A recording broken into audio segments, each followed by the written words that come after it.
तेहें भारत दिसम रिया 7वां चरण लोकसभा बचनाव कना साथे झारखंड पनत रिया मुचा बचनाव होकना जहां दो नितोग झारखंड पनत रिया पिया सीट रे बचनाव कमी होरा चालू अकना जहां दो हुयुग कना झारखंड पनत रिया उप राजधानी दुमका राजमहल साथे गोड्डा नोवा को पिया सीट रे नितो लोकसभा बचनाव रिया भोटिंग कमी होरा एतो अकना सेता बेड़ा खनगे जहां रे हड़ को नेल ᱧᱟᱢᱚᱜ कना सेता खनगे आकुआ बूथ रे सेन कते लाइन रे को लगाव कना और आकुआ भोट एम लगी ते लाइन रे लगाव कते को तंगी कदा आकुआ समय जहां दो निया धमा लोकसभा बचनाव रे जहां दो संथाल परगना रिया पिया सीट खन अडी गोटांग उम्मीदवार गे मिना को मेनखान ओना करे जहां बन मेन दाड़िया दिगज नो जहां दो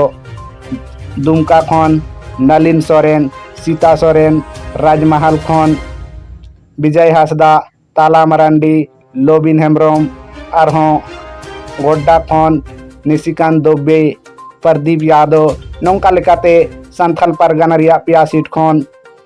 मोड़ेगेल बार गोटांग मेन दो 52 गोटेंग उम्मीदवार को मिना को मेनखान निया धमा बचनाव रे अकय को जितकरोग कना ओना दो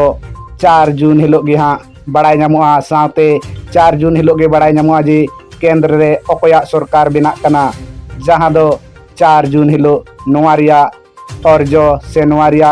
भोट लेखा कमी होरा दो हुयुआ इन हिलो गेबन बड़ाय दाड़िया जे निया धम केंद्र रे अकया सरकार बिना जहां दो 4 जून हिलो बन बड़ाया मेनखान आपे को मतामत से आपे को कथा लई तबन पे कमेंट कते जे निया धम अकये जितकरो कना से अकया सरकार बना केंद्र रे मा एनखान जोहार।